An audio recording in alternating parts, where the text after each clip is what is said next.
আসসালামু আলাইকুম। আপনারা সবাই কেমন আছেন? আশা করি সবাই ভালো আছেন। আমিও আপনাদের দোয়ায় ভালোবাসায় অনেক ভালো আছি, আলহামদুলিল্লাহ। এই যে আজকে দেখাবো আমাদের গ্রামের বাড়ির থেকে একটু ভিডিও করে নিয়ে আসছি এমদাদ। অনেক দিন হলো আমাদের গ্রামের বাড়ির ভিউ আপনাদেরকে দেখাতে পারি না, কারণ আমি অনেক দিন হলো গ্রামে যেতে পারছি না।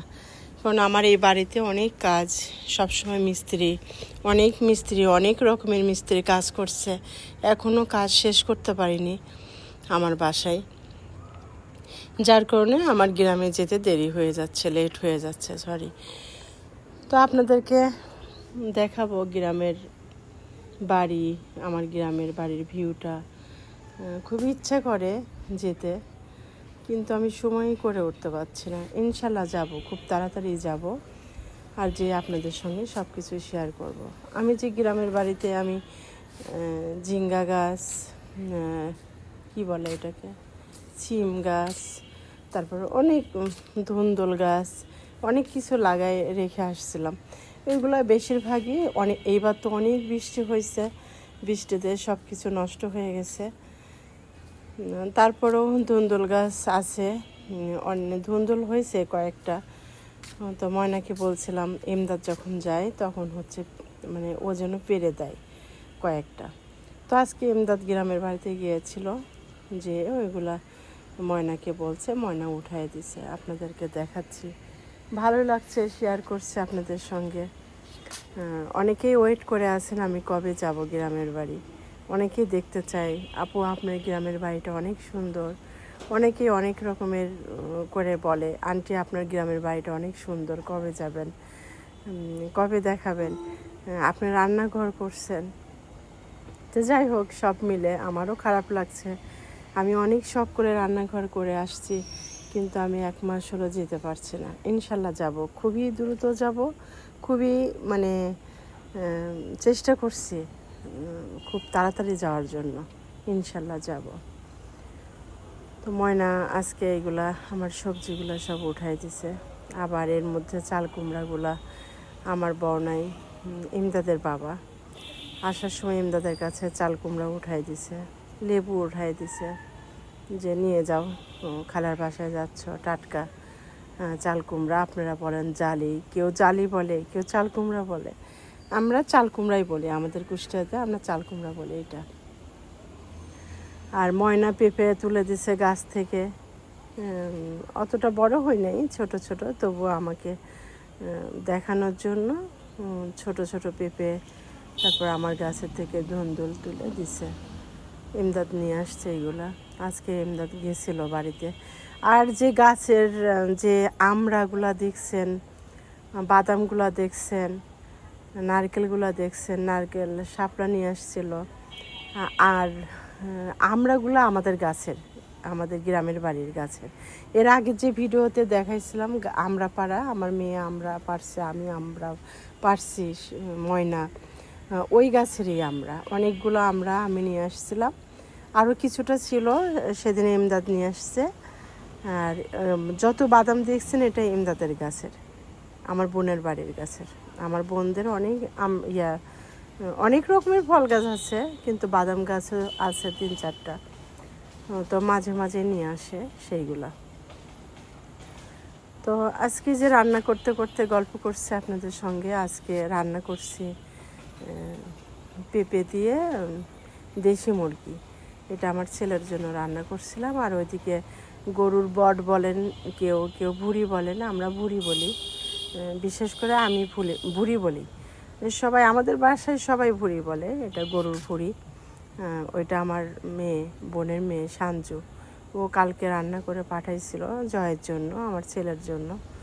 তো কেউই খায় নাই কালকে। তো সবজি করছিলাম, গরুর মাংস রান্না ছিল, ওই পাঠাইছিল গরুর মাংস, আমি রান্না করছিলাম, সেইগুলো ছিল, কালকে খাওয়া হয়েছে।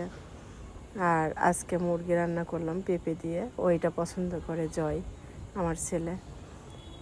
আর শাক ভাজি করছি, চিংড়ি মাছ দিয়ে শাক ভাজি। আর এই যে বুড়ি রান্না ছিল, কালকে বলছি তো যে সাঞ্জু বুড়ি রান্না করে পাঠাইছে, সেইগুলো আজকে গরম করলাম। মাংসও ছিল, মাংস রান্নাও ছিল, ওটা আর আপনাদেরকে দেখাই নাই। আজকে রান্নাবাড়া আমার এটাই ছিল, শুধু মুরগি রান্না ছিল পেঁপে দিয়ে, আর এই যে ভুঁড়িটা আমি জাল দিচ্ছি। ওইদিকে আরেকটা কড়াইতে আমার আছে, মাংস জাল দিয়ে আছে। এটাই আজকে রান্না, আজকে এইটা দিয়েই চলবে। আর আজকে অনেক কাজ ছিল আমার বাসায়, অনেক মিস্ত্রি, 7-8 জন মিস্ত্রি ছিল, তাদেরকে আমি রান্না করে খাওয়ানো হয়েছে।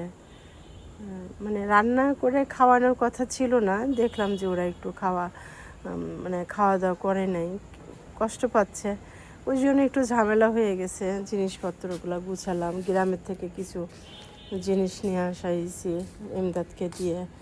তারপরে বাসায় কাজ হলে, মিস্ত্রি কাজ করলে তো সব কিছু উল্টাপাল্টা হয়ে যায়।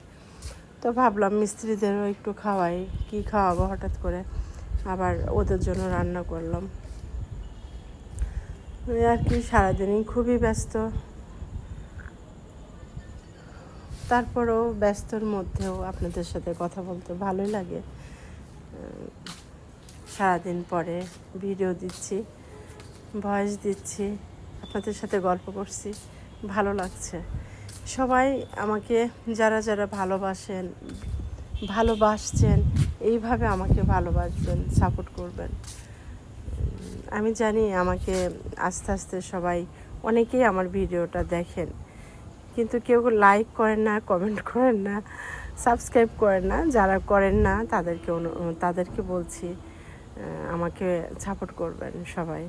আমি শখের বিষয়, ইউটিউব চ্যানেলটা আমার ছেলে আমাকে খুলে দিছে।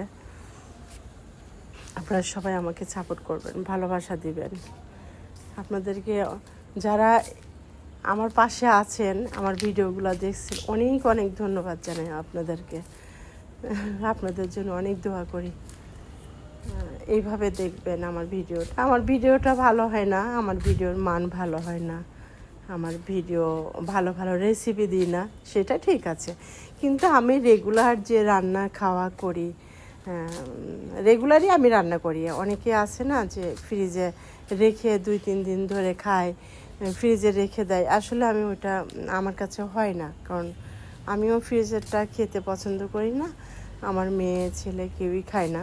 তো যতটুকু করি রান্না বাড়া, রোজকার রান্না, রোজ রান্না করি, অল্প করে করি, কিন্তু মানে প্রতিদিনকার রান্না প্রতিদিন করি।